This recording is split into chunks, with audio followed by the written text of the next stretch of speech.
बिस्मिल्लाहिर्रहमानिर्रहीम। अस्सलाम वालेकुम नाज़रीन, आप यूट्यूब चैनल देख रहे हैं। मैं इमरान खान हूँ। लास्ट जो 24 से 36 घंटे हैं, इनमें ख़त्ते में जंग बहुत तेज़ हो गई है। और इस वक्त जो ताज़ा मनाज़र आए हैं, रात के जिस पहर में, आखिरी पहर में मैं ये वीडियो रिकॉर्ड कर रहा हूँ, तो अब जो मनाज़र आए हैं इसराइल से, वो बहुत खौफनाक है। ईरान ने अब तक का सबसे बड़ा फ़िज़ाई हमला किया है इसराइल के ऊपर।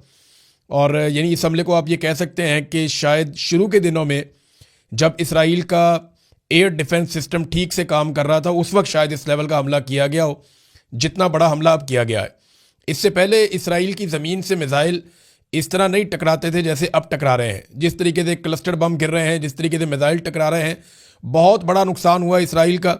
और इसराइल के अंदर टारगेट्स को हिट कर रहा है ईरान, यानी उसको अपने अहदाफ का पता है जिन्हें हिट कर रहा है। मैं आगे जाके आपको खबर दूंगा और आपको बताऊंगा कि किस तरीके से ये किया जा रहा है। बहरहाल ये फुटेज दो तरफ से आई, एक ईरान की तरफ से आई। जब ईरान से हमला किया गया तो ये एक बहुत बड़ा हमला था। बहुत सारे मिसाइल हथियार एक साथ लॉन्च किए गए इसराइल पे हमले के लिए। और उसके बाद जो ईरानी फ़ौज है वो वहाँ पे नारेबाजी कर रही थी, उन्होंने शुक्रिया अदा किया अल्लाह ताला का। और उसके बाद इसराइल के मनाजिर जो हैं वो आते हैं तो वो बड़े ही खौफनाक है। वहाँ पे तो ऐसा लग रहा है कि आसमान से आग की बारिश हो रही है, जिस तरीके से वहाँ पे बम गिर रहे हैं। और सोशल मीडिया पे हर तरफ ये तहलका मचा हुआ है कि ये बहुत बड़ा हमला था ईरान की जानिब से इसराइल पर। ईरान ने इसराइल पर यह हमला किस वक्त किया? ये हमला उस वक्त किया जब डोनाल्ड ट्रंप की जानिब से यह दावा सामने आया कि अब ईरान की कैपेसिटी खत्म हो गई है और 100% ईरान फारग हो चुका है। यानी मैं आपको पढ़ के सुनाता हूँ डोनाल्ड ट्रंप ने क्या पोस्ट किए। क्योंकि बहुत से ममालिक खासतौर पर वो जो ईरान की जानिब से आबनाए हरमस को बंद करने की कोशिश से मुतासर हुए हैं, अमरीका के साथ मिलकर अपने जंगी जहाज भेजें ताकि इस आबनाए को खुला और महफूज रखा जा सके। हम पहले ही ईरान की फौजी सलाहियत को 100% तबाह कर चुके हैं, लेकिन इनके लिए 1 या 2 ड्रोन भेजना या बारूदी सुरंग गिराना या आबी गुजरगाह के अंदर या इसके साथ कहीं कम फासले तक मार करने वाले हथियार चलाना या मिसाइल दागना, ये अभी उनके लिए आसान है, चाहे वो कितनी ही बुरी तरह शिकस्त क्यों ना खा चुके हों। उम्मीद है कि चीन, फ्रांस, जापान, जनूबी कोरिया और बरतानिया, दीगर ममालिक जो इस मसनूई रुकावट से मुतासर हैं, इस इलाके में अपने बहरी जहाज भेजेंगे ताकि आबनाए हुर्मुस को अब ऐसी कौम से कोई खतरा ना रहे जिसे मुकम्मल तौर पर मफलूज कर दिया गया है। इस दौरान अमरीका साहिली पट्टी पर शदीद बमबारी जारी रखेगा और मुसलसल ईरानी कश्तियों और जहाज़ों को पानी में डबोता रहेगा। किसी ना किसी तरह हम जल्द ही आबनाए हुर्मुस को खुला और महफूज और आज़ाद करवा लेंगे, ये डोनाल्ड ट्रंप ने कहा। देखिए, एक तरफ दावा क्या है, एक ही स्टेटमेंट दिया डोनाल्ड ट्रंप ने, उसमें 2 अलग अलग बातें हैं। यानी एक पोस्ट है, उसमें एक तरफ ये कह रहे हैं कि 100% ईरान तबाह हो गया, और दूसरी जानिब उसी पोस्ट के अंदर डोनाल्ड ट्रंप मदद मांग रहे हैं चीन से, फ्रांस से, जापान से, जनूबी कोरिया से और बरतानिया से। यानी अगर ईरान 100% तबाह हो गया है तो फिर तो अमेरिका के लिए कोई बड़ी डील नहीं होनी चाहिए। अमेरिकन तो बहुत बड़ी फौज है, बहुत तगड़े लोग हैं, दुनिया में सुपर पावर का इनके पास स्टेटस है, तो बड़े आराम से ये ईरान को टैकल कर सकते हैं अगर तो 100% तबाह कर लिया है तो एक तरफ डोनाल्ड ट्रंप कहते हैं 100% तबाह कर लिया, और दूसरी तरफ वो इन ममालिक से मदद मांगते हैं। थोड़ा सा इन ममालिक के बारे में आपको बताता हूं। फ्रांस के 10 जहाज रिपोर्ट हुए कि फ्रांस के 10 जहाज़ों का एक फ्लीट निकला और वो जा रहा है जनाब आबनाए हुर्मुस की जानिब। लेकिन बाद में फ्रांस से स्टेटमेंट आया, नहीं जी नहीं, हम दिफाई नुक्ता नज़र से जा रहे हैं, हमारा किसी पे कोई अटैक करने का इरादा नहीं है, और जहां बताया जा रहा है वहां नहीं जा रहे। तो एक तो फ्रांस ने इसके ऊपर बता दिया कि उनके जहाज इस मकसद के लिए नहीं निकले। दूसरा, बरतानिया के अंदर बहुत सख्त रद्द अमल है, बहुत सख्त रद्द अमल है, और बरतानवी हुकूमत को यहाँ की अपोजिशन ने और अवाम ने रद्द अमल की वजह से रोका हुआ है जंग में जाने से। और बरतानवी वज़ीर-ए-आज़म कह चुके हैं कि जो हमारे साथ पहले इराक में हुआ है, हम उन तजर्बात की रोशनी में इस लड़ाई में नहीं उतरना चाहते। और चाइना ने डोनाल्ड ट्रंप की जो ऑफर है या जो डोनाल्ड ट्रंप की जो डिमांड है या रिक्वेस्ट है, उसको मुस्तरद कर दिया। चाइना ने साफ कहा, जनाब हम कोई लड़ाई लड़ने नहीं जा रहे, और ये जो बात कर रहा है अमेरिका के आबनाए हुर्मुस को जाके खिलाएं और अपने फौजी भेजें और अपनी मिलिट्री को वहां भेजें, तो हम ये नहीं करने जा रहे। चाइना ने साफ इनकार कर दिया। जनूबी कोरिया जो है वो अमेरिका के साथ जंगी मशकें कर रहा है, वो बताता हूं मैं आपको आगे जाके। और जापान पहले कह चुका है वो इस लड़ाई का हिस्सा नहीं बनना चाहता। तो जिन को डोनाल्ड ट्रंप ने बुलाया वो तो लड़ाई का हिस्सा बनना नहीं चाहते। डोनाल्ड ट्रंप मदद मांग रहा है दुनिया से, क्योंकि ऐसा लगता है कि डोनाल्ड ट्रंप जंग हार रहा है दोनों महाजों पे। एक तो अमेरिका के अंदर बयानिया की जंग हार रहा है, कोई भी इस लड़ाई को पसंद नहीं कर रहा। डोनाल्ड ट्रंप के अपने चंद साथियों के अलावा इस लड़ाई को सपोर्ट नहीं मिल रही अमेरिका के अंदर से, और अब वो ये चाहता है कि दुनिया के अहम तरीन ममालिक अमेरिका के साथ खड़े हों ताकि अमेरिका के अंदर भी इस जंग की सपोर्ट पैदा की जा सके। तो ट्रंप अकेला रह गया, नेतन्याहू गायब हो गया, अब बयानिया बनाने वाला कोई है नहीं। अमेरिकन ये समझते हैं कि ये एप्स्टीन फाइल से जान छुड़ाने के लिए, जो गंद आ रहा था डोनाल्ड ट्रंप के ऊपर, उससे जान छुड़ाने के लिए उन्होंने ये अटैक कर दिया और अब वो तवज्जो हटाना चाहते हैं। लेकिन ये मामला उल्टा गले पड़ गया और ये डोनाल्ड ट्रंप ने अपने गले में खुद डाला। डोनाल्ड ट्रंप का एक और स्टेटमेंट है, वो भी यहां पे आप ले लें। एक तो जिन ममालिक को कहा वो तो ऑलरेडी इनकार कर चुके हैं। अमेरिका ने ईरान को अस्करी, मुआशी और दूसरे लिहाज से शिकस्त दे दी है और इसे मुकम्मल तौर पर तबाह कर दिया है। लेकिन दुनिया के वो ममालिक जो यहां से तेल हासिल करते हैं, उन्हें इस गुजरगाह की खुद हिफाजत करनी चाहिए और हम उनकी मदद करेंगे और बहुत ज़्यादा मदद करेंगे। अमेरिका इन ममालिक के साथ हमआहंगी पैदा करेगा ताकि हर काम तेज़ी से, आसानी से और बेहतर तरीके से अंजाम पाए। ये हमेशा से एक टीम वर्क होना चाहिए था और अब ये ऐसा ही होगा। ये दुनिया को हमआहंगी, सलामती और पायदार अमन की तरफ इकट्ठा करेगा। डोनाल्ड ट्रंप ने यह कहा।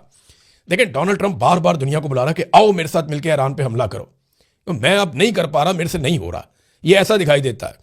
दूसरी जानिब जो ईरानी स्टेटमेंट है ना, ये अब्बास अराकची जो ईरानी वजीर खारजा हैं, उनका स्टेटमेंट आप देखें। उन्होंने कहा कि अमेरिका की जी सिक्योरिटी अम्ब्रेला जैसे वो आयरन डूम बना हुआ है उसके ऊपर, इसराइल के ऊपर, जिस सिक्योरिटी अम्ब्रेला का बहुत चर्चा किया जाता था, बड़ी तारीफें होती थी, वो सुराखों से भरी हुई छतरी साबित हुई और मुसीबत को रोकने के बजाय मुसीबत को दावत दे रही है। अमेरिका अब दूसरों से, यहां तक कि चीन से भी भीख मांग रहा है कि वो आबनाए हुर्मुज़ को महफूज बनाने में उसकी मदद करें। ये आगे से ताने आ रहे हैं ईरान की जानिब से। ईरान अपने बरादर पड़ोसी ममालिक से मुतालबा करता है कि वो गैर मुल्की जारहियत पसंदों को निकाल बाहर करें, खास तौर पर इसलिए कि इन गैर मुल्कियों की वाहिद फिक्र सिर्फ इसराइल है और उसके अलावा कुछ नहीं है। अब नाजरीन, एक और भी वार्निंग दी है ईरान ने इस खित्ते के अंदर, और ये बहुत अहम है और ये रिपोर्ट हुई है।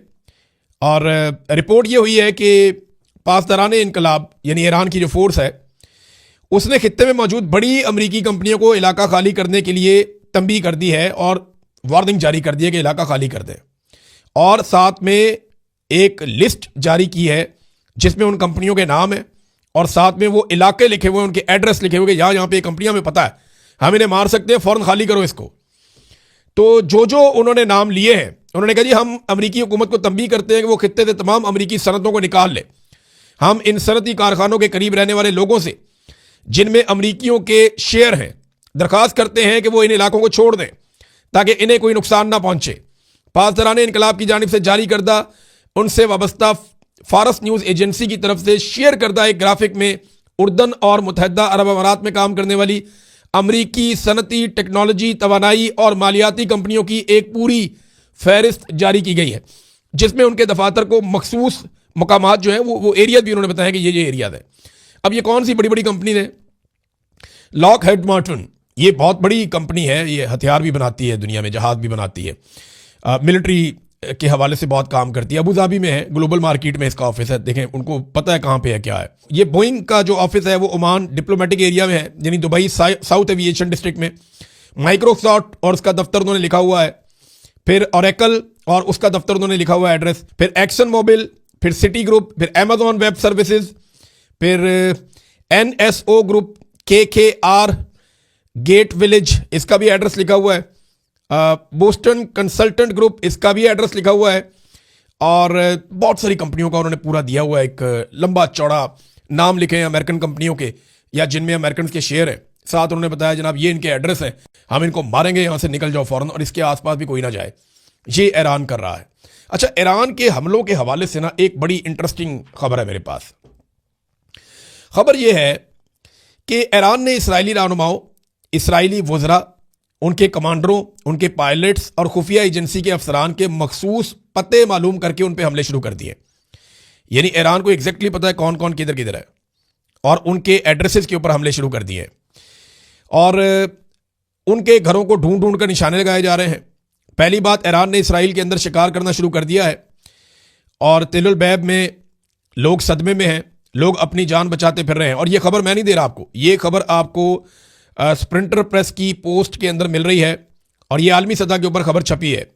वो बता रहे हैं बहुत से रजीम के लोग छुपने पर मजबूर हैं जो इस वक्त हुकूमत का या सिस्टम का हिस्सा हैं, और इसराइल ने यह तवक्को कभी नहीं की थी कि ईरान के पास ऐसी सलाहियतें मौजूद हैं। अब वो बहुत हैरान है। ईरान ने पूरा एतमाद अंदाज में पीछे मुड़कर देखे बगैर कार्रवाइयाँ शुरू की हुई है। एक सवाल ये पैदा होता है कि ईरान को ये सलाहियतें किसने फराहम की हैं और वो कैसे इतनी ज़बरदस्त नेविगेशन और डिजिटल इंटेलिजेंस हासिल कर रहे हैं, कौन उन्हें दे रहा है, और किस तरह ईरान ढूंढ ढूंढ कर इसराइलियों को या उनके अहम लोगों को निशाना बना रहा है। ये बहुत इंपॉर्टेंट है। साबिक अमरीकी दिफाई ओहदेदार है, बहुत इंपॉर्टेंट आदमी, उसने इस बात का एतराफ़ किया है कि ईरान मुनज़्ज़म तरीके से इसराइली फौजी बुनियादी ढांचे को तबाह कर रहा है। थार्ड रेडार्स को अंधा कर दिया है और यूनिट 8200 को निशाना बना रहा है। अमेरिका और इसराइल के बरक्स ईरान सख्ती से इखलाकी मेयारात पर अमल पैरा है और शहरियों पर बमबारी करने से इनकार कर रहा है। ये अमेरिकन भी मान रहे हैं कि अमेरिका और इसराइल जो है वो सिविलियंस के ऊपर अटैक करते हैं, जबकि ईरान सिविलियंस पे अटैक नहीं कर रहा, वो सिर्फ अपने अहदाफ को चुनकर निशाना बना रहा है। और ये ईरान के बदतरीन दुश्मन कह रहे हैं, ईरान नहीं कह रहा। अब यहां पे एक चीज मैं आपको बताता हूं कि जुमे के रोज, यानी आज से 2 दिन पहले, आज एतवार है तो आज आप देख रहे हैं, 19 ऐसे लोगों को कत्ल किया गया इसराइल की जानिब से लबनान में जो तिब्बी अमले के लोग थे। यानी ये तिब्बी इमदाद फराहम कर रहे थे और तिब्बी अमले के वर्कर थे। तो इनको 19 लोगों को शहीद किया और इसराइल ने इशारा दिया कि वो लबनान में एम्बुलेंसों पे और तिब्बी तनसीबात को निशाना बनाना जारी रखेगा। अब देखें ना, यहाँ पे वो खुद कह रहे हैं कि हम ये करेंगे, और इस मकसद के लिए वो पहले भी ताकत इस्तेमाल करते रहे हैं, अब भी ताकत इस्तेमाल कर रहे हैं। आलमी इदारा सेहत WHO के मुताबिक 2 मार्च से लेकर अब तक, यानी गुज़िश्ता कोई 2 हफ्तों में, इसराइली हमलों के नतीजे में 27 तिब्बी मराकज़ मुतासर हो चुके हैं और 30 लबनानी तिब्बी कारकुन शहीद हो चुके हैं। आप अंदाज़ा करें कि एक तरफ इस तरीके से अटैक किया जाता है, इंसानी हकूक़ की धज्जियाँ उड़ाई जाती हैं, और दूसरी तरफ ये किया जाता है कि वो कोशिश कर रहे हैं कि सिर्फ दिफाई नुक्ता नज़र से इसराइल को या अमेरिका को नुकसान पहुंचाया जाए। अब इसमें ना एक स्टेटमेंट ईरान की जानिब से आया और गिले वाला स्टेटमेंट है। ईरान ये कहता है कि जनाब, अक़वाम मुत्तहिदा में हमारे खिलाफ मजम्मत हो रही है जबकि हम जवाबी कार्रवाई कर रहे हैं और फौजी अड्डों को निशाना बना रहे हैं, जबकि हमारे ऊपर जारियत करने वाले अमेरिका और इसराइल की मजम्मत नहीं हो रही, जिन्होंने हमले में पहल की और जिन्होंने जंग को शुरू किया और जिन्होंने हमारे बहुत सारे सिविलियन को मारा और बच्चियों को शहीद किया, बहुत छोटी बच्चियों को। अब ईरानी वज़ीर ख़ारजा ने जब ये एतराज़ किया या ये गिला किया तो ये गिला दुरुस्त दिखाई देता है, लेकिन अक़वाम मुत्तहिदा में क्योंकि वीटो का एक इख्तियार मौजूद है और उसको कोई भी इस्तेमाल कर सकता है, अमेरिका, रशिया, चाइना, बाकी मुल्क भी इस्तेमाल करते हैं, बरतानिया, तो ये वीटो की पावर इस्तेमाल करके वो किसी भी करारदाद को डाउन कर देते हैं, डस्टबिन में पकवा देते हैं और उसकी फिर हैसियत रहती नहीं है। नाज़रीन, ईरान ने एक और इल्ज़ाम लगाया। ईरान ने कहा जनाब कि जो हमारे ऊपर अटैक हुआ था, ये जो खारग के ऊपर एक अटैक हुआ जजीरे पे, जहाँ से ईरान का 90% 80% उनका तेल सप्लाई होता है, दुनिया को जाता है, उनके लिए बहुत इंपॉर्टेंट है तेल की तनसीबात के हवाले से, वहाँ अमेरिका ने अटैक किया था, डोनाल्ड ट्रंप ने उसको अनाउंस किया था। ईरान ने इल्ज़ाम लगाया कि हमारे ऊपर जो अटैक हुआ इसमें रॉकेट मारे गए थे और ये रॉकेट रियासुल खैमा, यानी ये UAE का एक एरिया है रियासुल खैमा, यहाँ से और दुबई से ये रॉकेट मारे गए हैं। ये ईरानी वज़ीर ख़ारजा का बयान है, जबकि UAE ने इस स्टेटमेंट को मुस्तरद कर दिया। उन्होंने कहा जी ऐसी कोई बात नहीं है। दूसरी जानिब ईरान ने यूक्रेन को भी एक वार्निंग जारी कर दी है कि अगर यूक्रेन ने इसराइल को ड्रोन दिए और ड्रोन देकर इसराइल की मदद की तो फिर ईरान के पास ये जायज़ होगा और यूक्रेन ईरान का जायज़ हदफ बन जाएगा। हम यूक्रेन के ऊपर अटैक कर सकेंगे और हमारा ये हक होगा कि हम बदले में यूक्रेन के ऊपर हमला करें। देखिए ना, यूक्रेन के साथ पहले ही रशिया की जंग चल रही है, अगर ईरान भी यहाँ से अटैक करेगा तो यूक्रेन के लिए प्रॉब्लम बढ़ जाएगा और यूक्रेन को 2 महाजों पे लड़ना पड़ेगा। अब यूक्रेन ने यह सोचना है कि उसने कितने ड्रोन किसको फराहम करने हैं, अमेरिका ने तो उनसे मांगे, देखते हैं क्या होगा।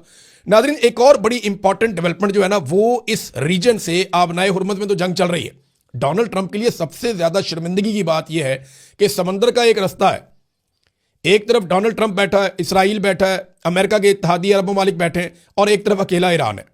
ईरान ने वो रास्ता बंद कर दिया, ये सारे मिलकर खुलवा नहीं पा रहे और डोनाल्ड ट्रंप पूरी दुनिया को आवाज़ें दे रहा है कि आगे इसको खोलो। अब आबनाए हुर्मज़ अगर जंगबंदी के बाद खुलती है तो डोनाल्ड ट्रंप की कोई इज्जत नहीं बचेगी, और अगर इस वक्त डोनाल्ड ट्रंप जंग बंद करके वापस चला जाता है, चाहे जीतने की अनाउंसमेंट करके वापस चला जाए, डोनाल्ड ट्रंप का सौदा कोई नहीं खरीदेगा। डोनाल्ड ट्रंप की बात कोई नहीं मानेगा। उसके लिए सिचुएशन बहुत परेशान कुन है। लेकिन इस रीजन से हजारों मील दूर एक और एरिया है, और वो मैं बात कर रहा हूं शुमाली कोरिया की। शुमाली कोरिया में दो लोग बहुत इंपॉर्टेंट हैं, एक किम जोंग उन और एक उनकी बहन किम यो जोंग। ये दोनों बहुत इंपॉर्टेंट हैं। इनकी बहन के स्टेटमेंट को भी बहुत अहमियत दी जाती है। तो किम जोंग उन ने कहा कि हम जंग नहीं चाहते, लेकिन हम जंग को अवॉइड भी नहीं करना चाहते। यानी हमारा कोई इरादा नहीं है, अगर जंग मुसल्लत की गई हम लड़ना भी चाहते हैं फिर, यानी जंग को अवॉइड करने का हमारा कोई इरादा नहीं है, लेकिन हम जंग लड़ना नहीं चाहते। अमेरिका ने हमला करके बेशर्मी की है, यह गैर कानूनी जारहियत है, इसको यह करार दिया किम जोंग उन ने। जबकि उनकी जो बहन है किम यो जोंग, उन्होंने कहा कि अमेरिका और साउथ कोरिया की जंगी मुश्कों के खौफनाक नताइज बरामद होंगे। ये वार्निंग दी उन्होंने। ये अभी अमेरिका और जनूबी कोरिया वहां पे जंगी मशकें कर रहे हैं, जिसपे 10 मिसाइल मारे हैं किम जोंग उन ने, और उन मिसाइलों को इंटरसेप्ट नहीं कर सका अमेरिका या जनूबी कोरिया। जनूबी कोरिया और शुमाली कोरिया में लड़ाई रहती है ना, और शुमाली कोरिया की लड़ाई जापान के साथ भी रहती है। तो इसलिए अमेरिका ने वहां पे एयर डिफेंस सिस्टम लगाए हुए हैं। वो एयर डिफेंस सिस्टम निकाल के वहां से ले गया अमेरिका, इसराइल को बचाने के लिए। मिडिल ईस्ट के अंदर उनको जरूरत है। तो अब यहां पे उन्होंने जब मिसाइल मारे तो वो इंटरसेप्ट नहीं हुए, और अब किम जोंग उनको ये पता है कि वो जो भी मिसाइल मारेगा ये फिजा उसके लिए खाली है। ये माहौल बन गया वहां पे। तो वो धमकी शमकी भी उन्होंने लगा दी है, और ये उनकी बहन ने भी कह दिया है कि अमेरिका और साउथ कोरिया की जंगी मशकों के बड़े खौफनाक नताइज हो सकते हैं। ये एक तरह की वार्निंग उन्होंने जारी की है। नाज़रीन, अमेरिका ने बड़े बड़े मुल्कों से मदद मांगी, वो तो बड़ी दूर की बात है। स्विट्जरलैंड जैसा एक छोटा सा मुल्क यूरोप के बीच में है, कोई इतना बड़ा तगड़ा मुल्क भी नहीं है। स्विट्जरलैंड ने 2 अमेरिकी फौजी जहाज़ों को या परवाज़ों को अपनी फ़िज़ाई हदूद के इस्तेमाल की इजाज़त देने से इनकार कर दिया। अब आप अंदाज़ा करें कि अमेरिका की हालत इस वक्त क्या बन चुकी है कि स्विट्जरलैंड जैसा एक मुल्क वो मना कर रहा है, नहीं जी आप तैयारे यहाँ से नहीं गुजार सकते। एक और नाज़रीन, आपको मैंने बताया था प्रोफेसर जियांग के बारे में। ये चाइना के एक प्रोफेसर हैं जो कैनेडियन नेशनल है। इन्होंने पहले कुछ पेशन गोइयां की थी जो बिल्कुल ठीक साबित हुई हैं। अब इन्होंने 3 पेशन गोइयां मौजूदा हालात में की हैं। एक, उन्होंने कहा कि अमेरिका ईरान के खिलाफ एटमी हथियार इस्तेमाल नहीं करेगा। देखें, ये अगर जब भी करेगा ना तो इसराइल करेगा, अमेरिका नहीं करेगा, ये मुझे भी अंदाजा है। उन्होंने कहा जी अमेरिका ये हथियार इस्तेमाल नहीं करेगा, एटमी हथियार। दूसरा, उन्होंने कहा कि ईरान में अमेरिकी फौजें दाखिल होंगी। अब उन्हें यह लगता है कि कैलकुलेशन ये बन गई है कि डोनाल्ड ट्रंप के लिए पीछे हटना अब मौत है और आगे बढ़ना वैसे ही मौत है, तो वो इसको लिंगर ऑन करने के लिए अपनी फौज दाखिल करके कोशिश करेगा कि आहिस्ता आहिस्ता उसका फैसला मकबूल हो जाए। बहरहाल ईरान में अमेरिकी फौजें दाखिल होंगी, ये उन्होंने कहा। और एक फॉल्स फ्लैग ऑपरेशन के बारे में बातें भी हो रही हैं कि कोई ना कोई ऐसी कार्रवाई अमेरिका में या अमेरिकी इत्तेहादियों के साथ कहीं ना कहीं हो जाएगी, जिसकी बुनियाद पर फिर सारे मिलकर ईरान के ऊपर अटैक करेंगे और ये ज़मीनी फौज भी जा सकती है। लेकिन इसमें जो सबसे इंपॉर्टेंट चीज़ उन्होंने की, उन्होंने कहा जी अमेरिका और इसराइल ईरान जंग की आड़ में मस्जिद अक्सा को तबाह कर देंगे, हम मुसलमान कहते हैं शहीद कर देंगे। उन्होंने यह दावा किया कि अमेरिका और इसराइल ईरान जंग की आड़ में मस्जिद अक्सा को नुकसान पहुंचा सकते हैं, उसे शहीद कर सकते हैं। यह बात इससे पहले भी कुछ लोगों ने की है। यह बात इससे पहले सुनी गई है, एक मरतबा नहीं मल्टीपल टाइम सुनी गई है। और ये बड़ी खौफनाक सिचुएशन बन जाएगी और मुसलमानों के जज्बात बहुत भड़क जाएंगे। एक और खबर है नाज़रीन, और ये खबर है सिंपल इतनी सी है कि दुनिया भर के मीडिया को एक खबर फीड की गई है, क्योंकि इस खबर में किसी सोर्स का नाम नहीं बताया गया। ये नहीं बताया गया कि हमास के किस रहनुमा ने यह बात की या हमास के कौन से ग्रुप ने यह बात की। बस ये एक तस्वीर शाया करके ये लिख दिया गया कि दुनिया भर के मीडिया को यह खबर जारी की गई है, और मीडिया में छपी हुई है, आप गूगल करके देख सकते हैं कि हमास ने ईरान से एक दर्द बड़ी अपील की है कि जनाब आप अरब ममालिक के ऊपर हमले ना करें। देखिए, ईरान बार बार ये कह रहा है कि हम तो अरब ममालिक पे हमले नहीं कर रहे, हम तो उनको शहरियों को बचा रहे हैं, हम तो सिर्फ उस दुश्मन पे हमले कर रहे हैं जो अरब ममालिक की सरजमीन को हमारे खिलाफ इस्तेमाल कर रहा है। ये ईरान बार बार कहता है। बहरहाल इस खबर का कोई सोर्स अभी तक सामने नहीं आया। सोर्स सामने आएगा तो पता चलेगा कि ये कौन है। हाँ, एक खबर और जो पाकिस्तान से दी गई और पाकिस्तान की हुकूमत ने दी, आबिद शेर अली यानी नवाज शरीफ साहब की, शहबाज शरीफ साहब की फैमिली के बंदे हैं, बहुत इंपॉर्टेंट शख्सियत हैं, PMLN की हुकूमत का हिस्सा है। तो आबिद शेरदी ने दावा किया कि मुल्ला हैबतुल्लाह को कत्ल कर दिया गया वहां पे पाकिस्तान एयरफोर्स की जानिब से अफगानिस्तान में। अब ये बड़ी अजीब चीज़ है। यानी आबिद शेरदी ने लिखा कि कंधार पर ताज़ा तरीन पाक फ़ज़ाइया के हमलों के बाद तालिबान के सुप्रीम लीडर मुल्ला हैबतुल्लाह खूनज़ादा की सूरत हाल गैर वाज़ेह है। मुतअद्दिद ज़राए दावा कर रहे हैं कि वो पाकिस्तानी हमलों में हलाक हो गए हैं। अब हमने सारा मीडिया चेक किया, 3-4 साल हो गए इनके बारे में खबर ही क्यों नहीं आई इंटरनेशनल मीडिया में। और इस तरह की कोई खबर है भी नहीं, ये एक फेक खबर है। इस पे जो उन्होंने तस्वीर लगाई उसमें मुल्ला हैबतुल्लाह की तस्वीर लगा के उसके ऊपर एलिमिनेटेड लिखा हुआ है। देखिए, मुझे नहीं लगता कि पाकिस्तानी फौज या पाकिस्तानी हुकूमत कोई इस किस्म का रिस्क लेगी, क्योंकि इसके असरात कई दहाइयों तक जाएंगे। ये आग से खेलने वाला काम है।